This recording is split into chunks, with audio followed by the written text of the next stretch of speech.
Hi everybody, it's Kevin at Bear Creek Honey.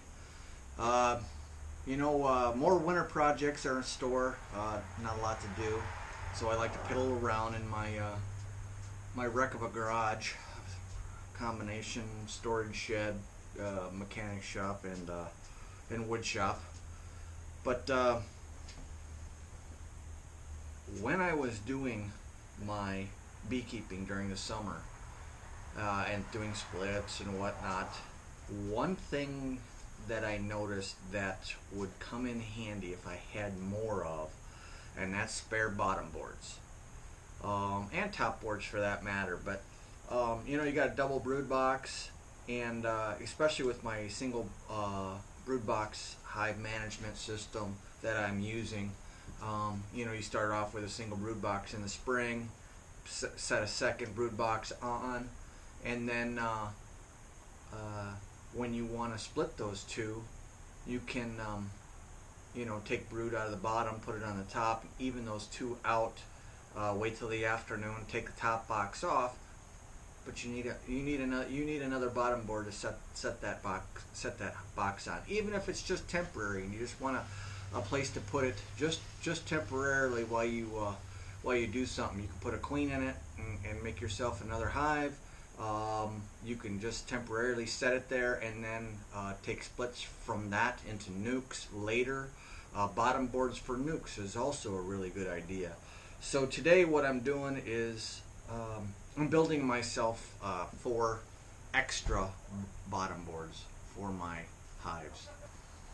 And what I did was I went down to Lowe's and I grabbed 6 1x12s, 4-footers, and I grabbed a sheet of exterior grade BC sanded, and just I've been doing some research just trying to find the right grade of plywood because there's so many grades out there. But BC sanded 1/2-inch plywood seems to work fine. You don't need 3/4 for your bottom board; just adds weight. And the way I data them in, they're going to be plenty stiff. They shouldn't work at all. So 1/2-inch bottom board. I bought 6 1x 4-footers and the 4x8 sheet. And I had them at Lowe's cut it in half because it's just easier for me to work with here at home. All total, it was $50 for those. Now what I did was I took the 1x12s and I started ripping them down to 2-inch lumber, as you can see here, and I ripped I got two 2-inch boards out of it, and what was left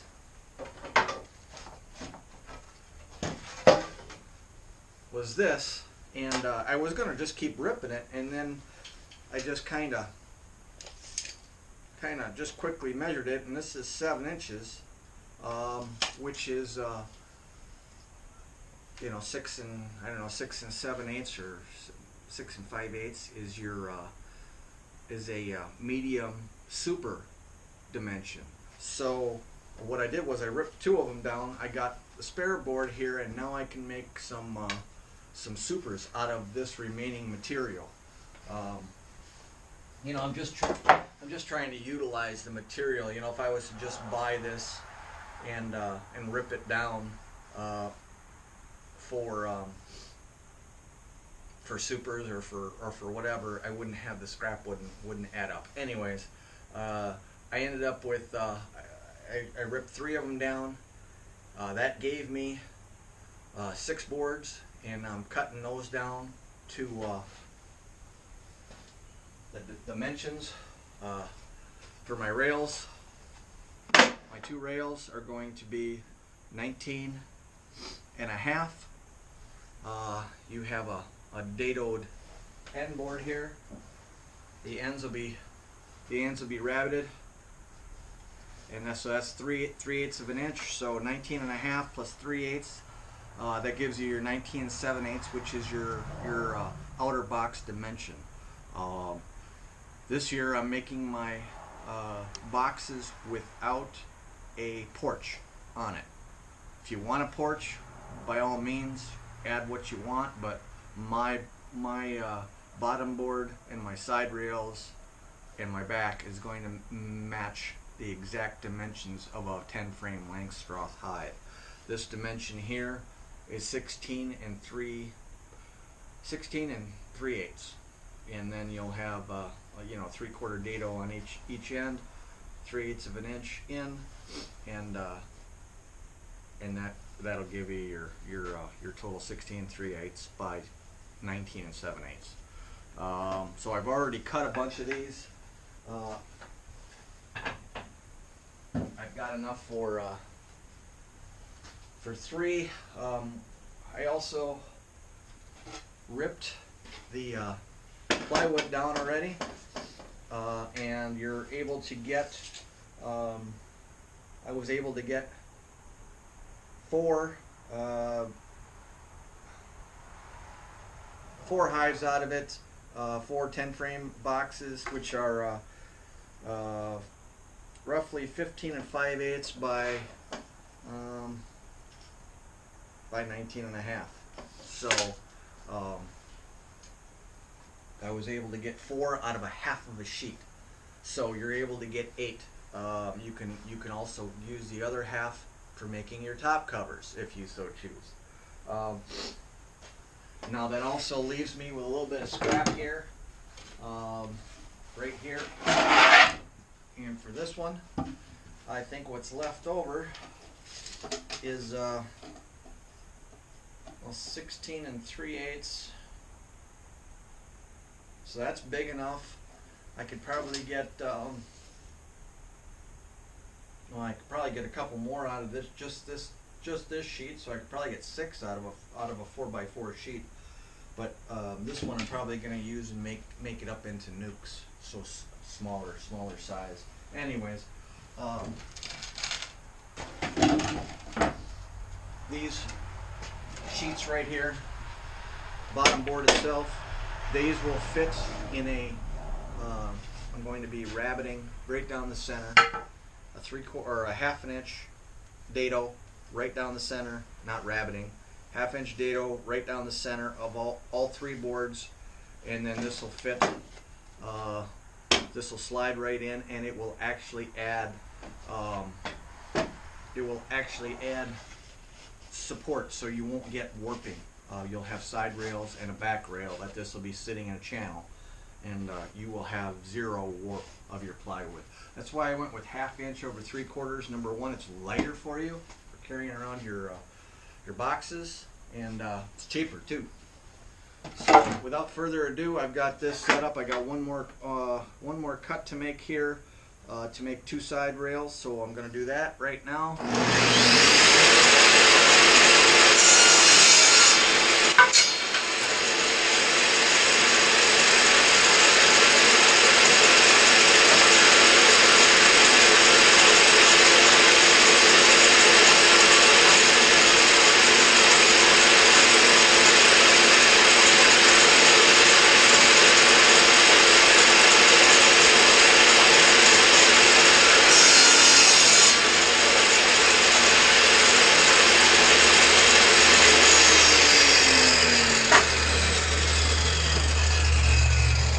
Got my 2 side rails, and now I'm just going to cut a, I think the dimension was 15 1/2, if I remember right. No, 16 3/8. Yeah, 16 3/8.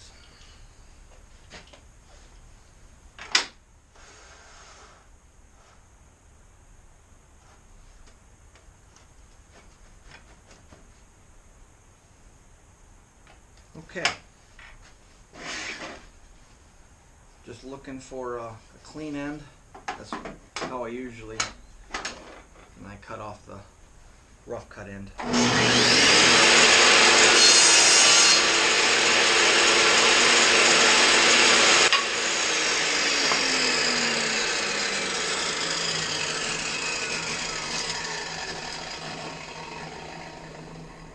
Double check the dimension and we're good. So there we go. Now I got enough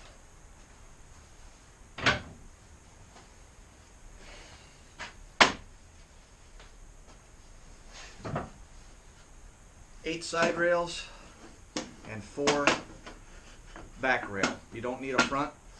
Excuse me. Sawdust. You don't need a front rail, obviously, because that's your opening.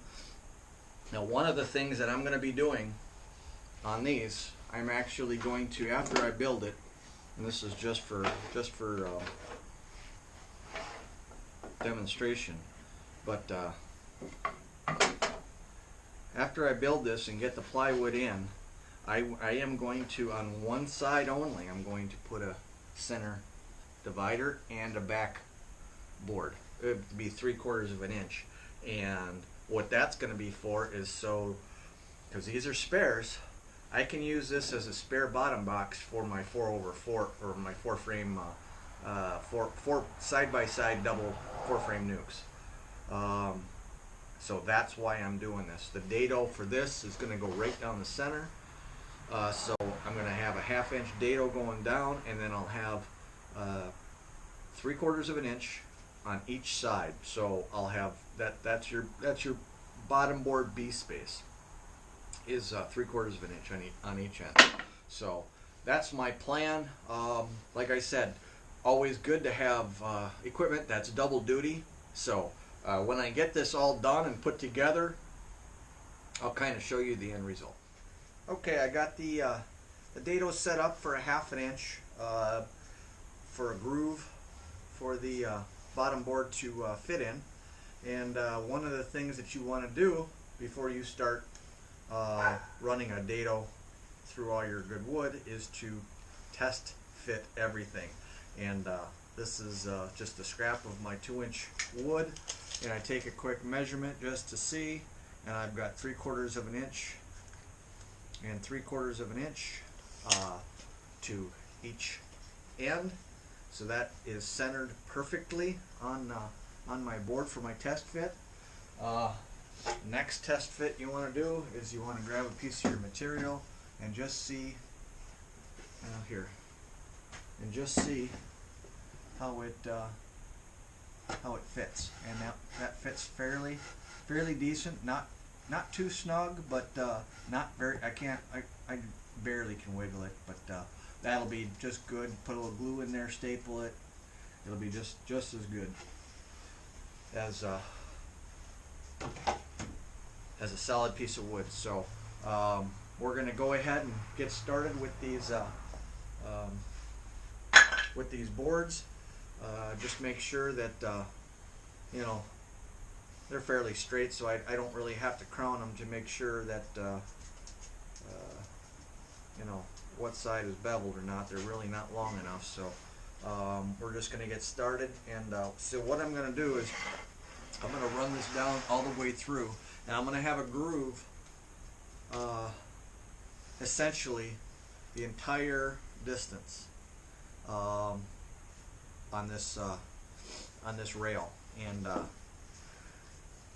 that's really the only way you can do it. And then once I run this into the side rail, the two dados will meet up, and that's where you intersect your plywood. So without further ado, I'm going to go ahead and get started here. Just pay attention to what you're doing. If you got earmuffs, that'd be great. I do not, so I'm just going to be doing this freehand.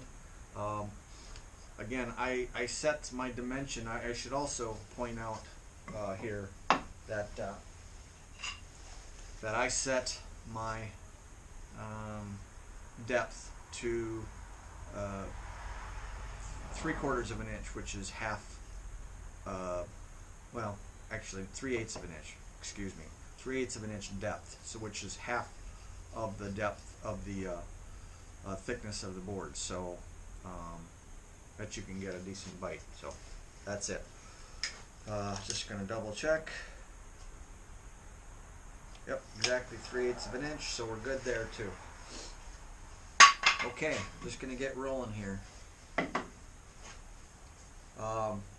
I use this pad for safety because I don't want my fingers anywhere near this thing. This is sort of a dangerous little project here. You know, it is what it is.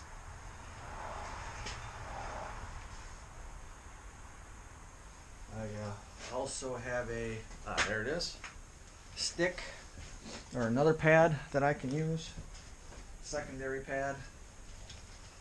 So just getting all these set up. There we go, there we go. Okay.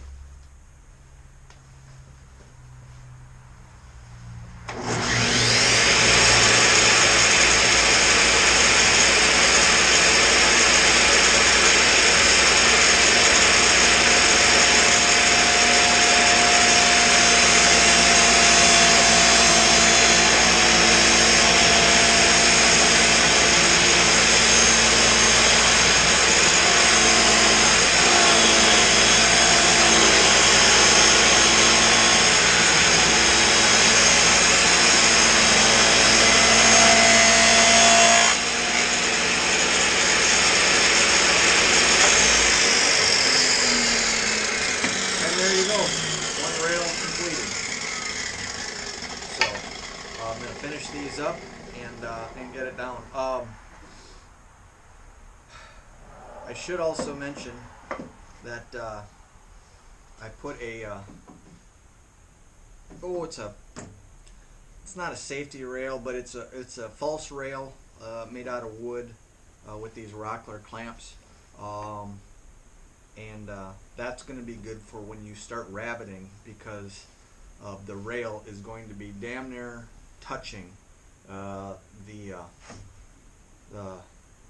dado blades. So rather than ruin your rail, you put a false rail in and just monkey with it just a little bit to get your thickness just right. So I'll talk to you a little bit after we're done with this part. Okay, we've got our 3/4 inch router set up, and the 3/4 inch will rabbit out this edge so that a 3/4 inch side rail can fit in, and the two dado joints will match up. So real quick, I've got my rail set exactly where I need it, so I got 3/4 of an inch, and I also have my depth set at 3/8 of an inch, so that it exactly meets this dado in the middle here. So just make sure when you're doing this that you grab your right material, not your long rails, because every once in a while you're just doing stuff and you just grab the wrong material, because it kind of looks all the same. Only difference is it's just a couple inches longer. But and then always rabbit side down for this procedure.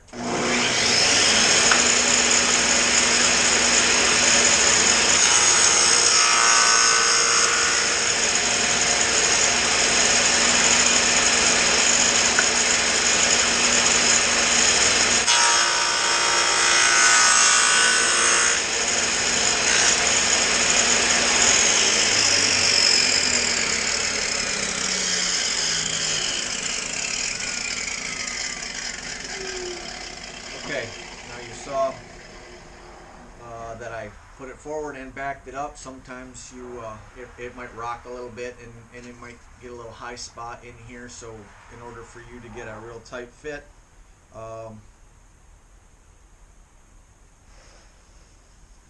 want to just back it out, and it's just a second cut. So anyways, you can kind of see that those two ends match perfect in there.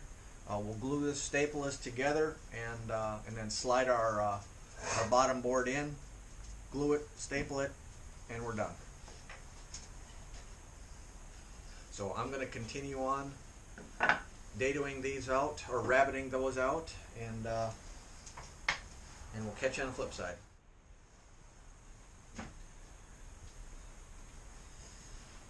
Okay, if you want to see how these will fit together here, it's just pretty simple.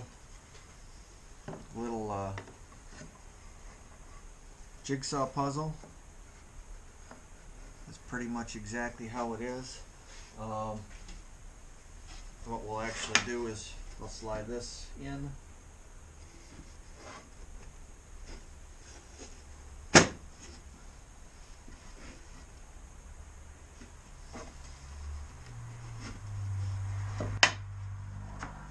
This will go in just like that, and this will go in sort of like that. Okay, so we just need to tap this over a bit.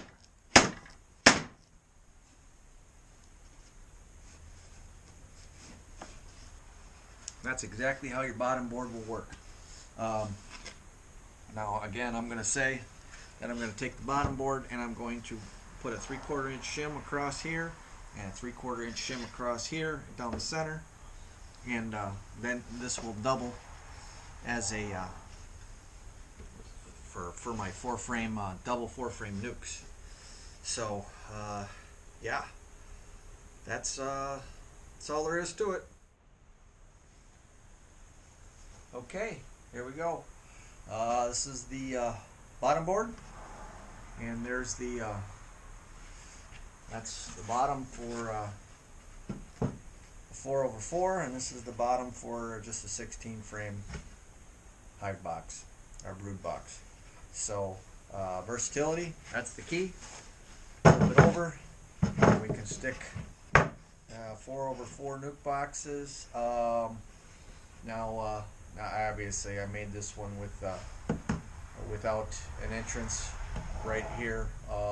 Most of my brood boxes have the hole at the base, and it has a little dial.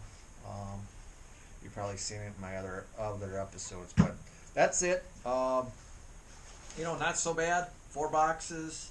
I only used probably a little over 1/3 of my materials so far. I'm going to make some lids, and then I have some left over, obviously, to make some super boxes up. Very economical. Make it yourself if you've got the time and the equipment to do this. So, anyways, hope you enjoyed it. Happy beekeeping.